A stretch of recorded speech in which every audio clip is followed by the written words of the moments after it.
Asam Store, amanah dalam muamalah. Kemudian berkenaan dengan kekhususan Allah dalam kaitannya dengan uluhiyahnya, dalam kaitannya dengan hak Allah dalam peribadatan hamba kepadanya, yaitu ketika seseorang memalingkan ibadah yang dia lakukan kepada Allah kepada selain Allah Subhanahu wa Ta'ala. Ya.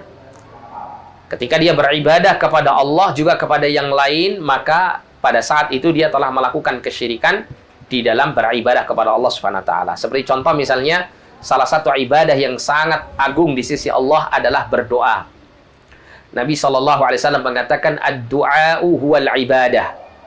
Doa itulah dia ibadah. Maknanya doa itu adalah inti daripada ibadah. Oleh karena itu semua ibadah itu dikatakan oleh para ulama dengan istilah du'aul ibadah. Ya, du'aul ibadah. Jadi semua ibadah itu disebut dengan du'aul ibadah.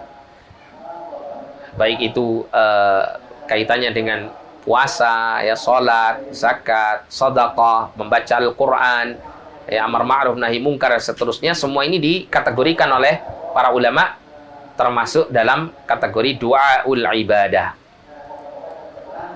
Ya, karena mengandung dalam tiap-tiap ibadah tersebut harapan, keinginan seorang hamba, seakan-akan hamba ini memohon kepada Allah melalui ibadah yang dilakukannya itu agar supaya dia mendapatkan, ya, surga Allah Subhanahu wa Ta'ala, pahala yang besar, dan agar Allah Subhanahu wa Ta'ala melindunginya dari siksa atau menjauhkannya dia dari siksa api neraka Allah Subhanahu wa Ta'ala. Termasuk juga du'aul mas'alah. Ya, doaul mas'alah itu adalah doa yang sifatnya adalah kita memohon kepada Allah hajat kebutuhan kita. Nah, ketika seorang hamba melakukan doa ini, baik itu doaul ibadah maupun doaul mas'alah, dia persembahkan kepada Allah juga kepada yang lain, maka inilah bentuk kesyirikan. Seperti misalnya seseorang itu berkurban atau menyembelih hewan yang merupakan salah satu bentuk doaul ibadah yang seharusnya dia dipersembahkan hanya kepada Allah, dia persembahkan kepada Allah juga kepada yang lain.